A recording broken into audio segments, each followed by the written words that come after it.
Jeunes médecins en grève, épidémie à La Réunion et retour de la fin de vie à l'Assemblée, voici les 3 infos à retenir cette semaine. Le temps est à l'action, c'est ce qu'a déclaré le quatuor syndical ANEMF, ISNI, ISNARI-MG et Réagir dans un communiqué mardi dernier pour protester contre la proposition de loi instaurant une régulation de l'installation des médecins. Les représentants des étudiants, des internes et des jeunes médecins ont annoncé une grève intersyndicale le 28 avril qui sera accompagnée d'une manifestation le lendemain. Pour rappel, l'Assemblée a adopté la semaine dernière l'article phare de la proposition transpartisane qui conditionne l'installation des médecins dans certains territoires.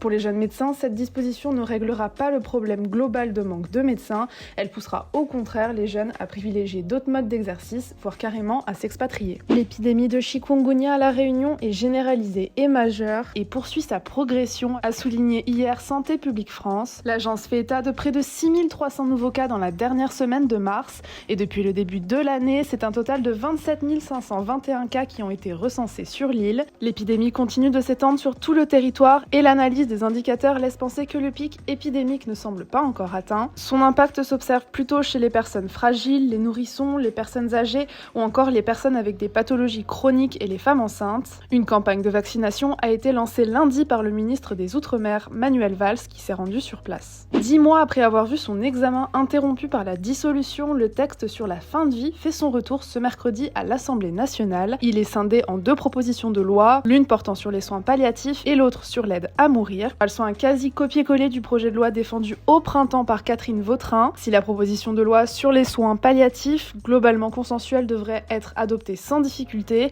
la seconde, qui porte elle sur l'aide à mourir, devrait donner lieu à plus de controverses. Les députés ont entamé cette semaine en commission des affaires sociales l'examen des 2 textes. 2 votes solennels sont prévus de manière simultanée le 27 mai.